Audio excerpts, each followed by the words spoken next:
బిర్యానీలోకి ఇప్పుడు కర్రీ తయారు చేస్తున్నామండి మనం. ఇవి వచ్చేసి ఎండు కొబ్బరి ముక్కలు, కొద్దిగా ఒక 2 టేబుల్ స్పూన్లు ఎండు కొబ్బరి తీసుకున్నాము.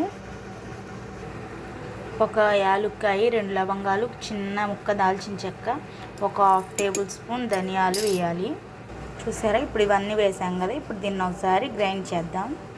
సారీ అండి, అల్లం వెల్లుల్లి చెప్పడం మర్చిపోయాను. చిన్న సైజు అల్లం ముక్క, 4 వెల్లుల్లి రెమ్మలు వేసి వాటర్ పోయకుండా ఒకసారి గ్రైండ్ చేయాలి. చూసారా, ఇలా ఒకసారి మొత్తం గ్రైండ్ చేయాలి.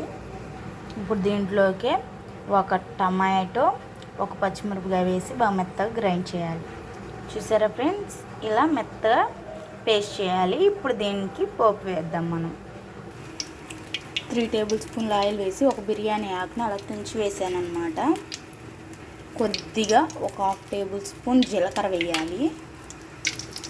ఒక 1/2 టేబుల్ స్పూన్ ఆవాలు. వీటిని కొద్దిగా ఫ్రై అవనిద్దాం. ఇప్పుడు దాంట్లోకి మనం పేస్ట్ చేసి పెట్టుకున్నాం కదా మసాలా పేస్ట్, సిమ్లో ఉండాలండి, హైలో అస్సలు పెట్టుకోకూడదండి.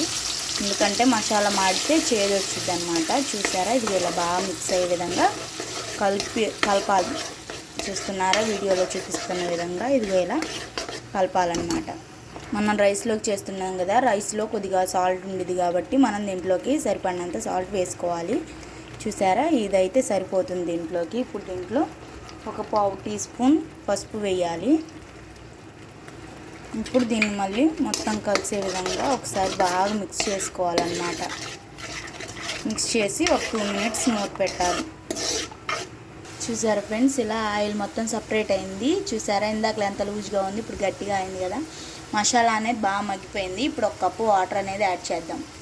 చూస్తున్నారా, ఈ కప్పు అనేది మనకి పేస్ట్ వచ్చింది. ఈ కప్తోనే 1 కప్పు వాటర్ అనేది యాడ్ చేస్తున్నాను. ఇప్పుడు మొత్తం కలిసే విధంగా ఒకసారి కలపాలి.